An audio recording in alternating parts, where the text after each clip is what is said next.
Alright YouTube, I think this is going to be the last video that we do for the day. I think this is number 4, if I'm keeping count right in my head.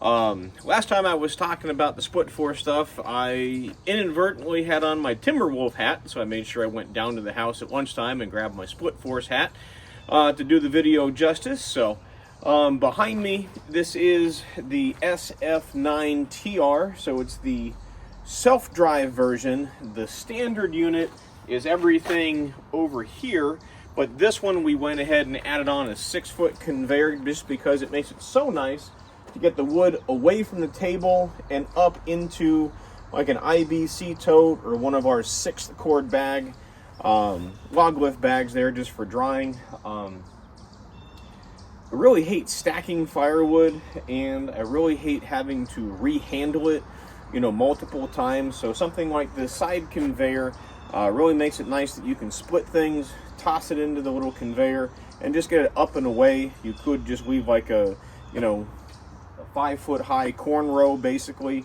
of wood as you're going through, and you can scoop it up later. But I would rather just handle it once and be done by catching it in an IBC tote, or like I said, you know, one of our 6 cord bags. It's only about, you know, so tall.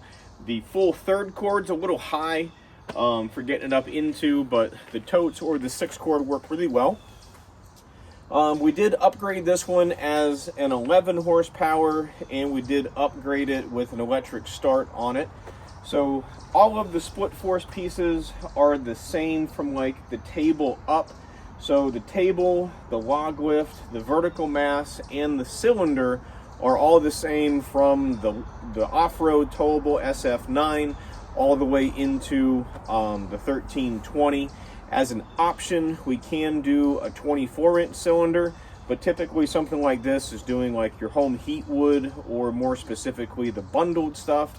So we just keep it with the stock 20-inch cylinder. It does run a little 2-stage pump, so we do get like 28 tons worth of pressure, which will shear one off. You know, do like a nice 4-inch round and shear it, so you can just see all the tonnage that's really in this unit. Got some nastier pieces of oak, not that it's like crazy, but again, we're working with the wood pile that's behind me. RJ brought that in, and they are harvesting everything over 16 inches. So everything on that pile is on the smaller side, but that's fine. We'll get some good video here. So let me stop talking. I'll move the camera into position so you can see everything happen, and we'll go from there.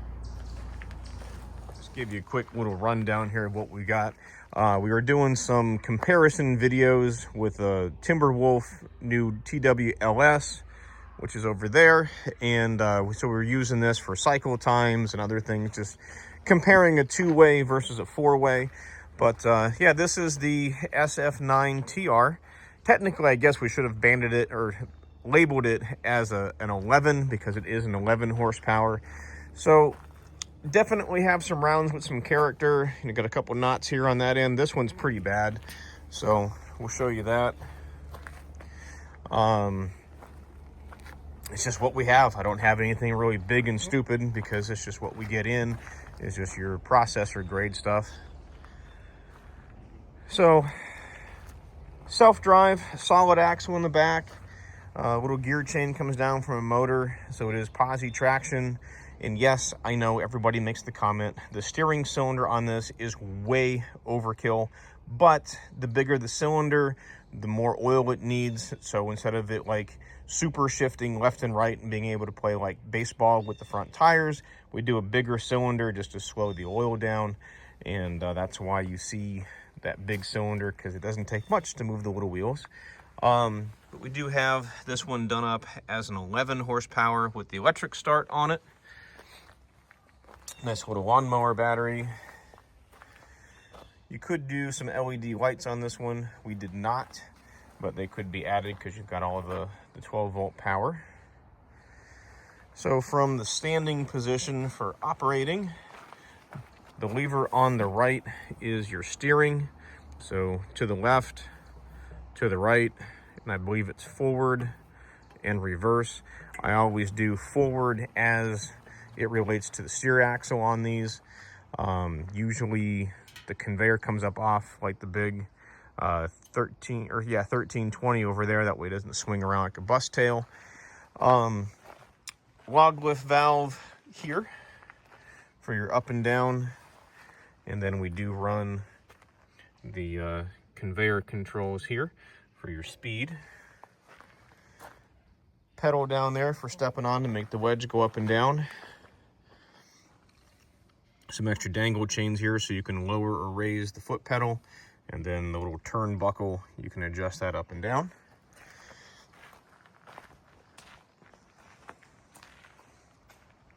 Now, we'll get to splitting.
going to see if I can do this with the idle down some.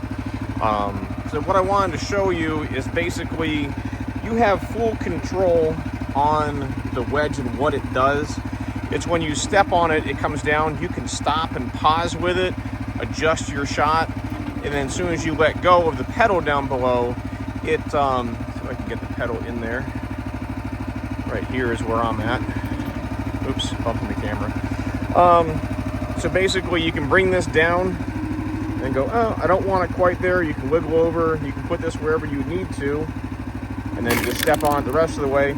Now, like, see how like this big collar did not go in here? When you put this part of the collar inside the wood, it really pops it open faster. So I bring this up, we'll step it over a little bit, and again, bring this down so I can see where it's gonna go. And like, it just opens it up so much more that it blows it open. So you don't have to let it return all the way. We have all this extra scope that's out. And as soon as that gets in there, now we're opening it up like 3 inches wide versus just like that 1.5 inches there on top. And what's really nice about the vertical splitter is you can do your heat wood, but you can also do some really nice custom stuff if you wanted to.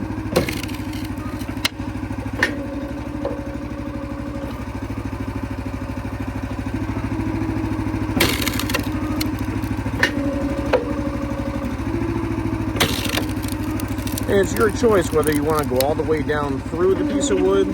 Sometimes it'll pop within like the first couple inches of doing it. So I mean, that's some really nice custom pieces. You'd be really hard pressed to do that on a horizontal.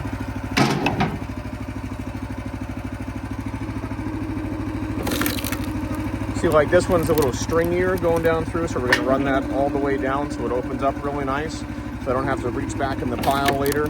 But like that one, we only went a few inches in and it popped.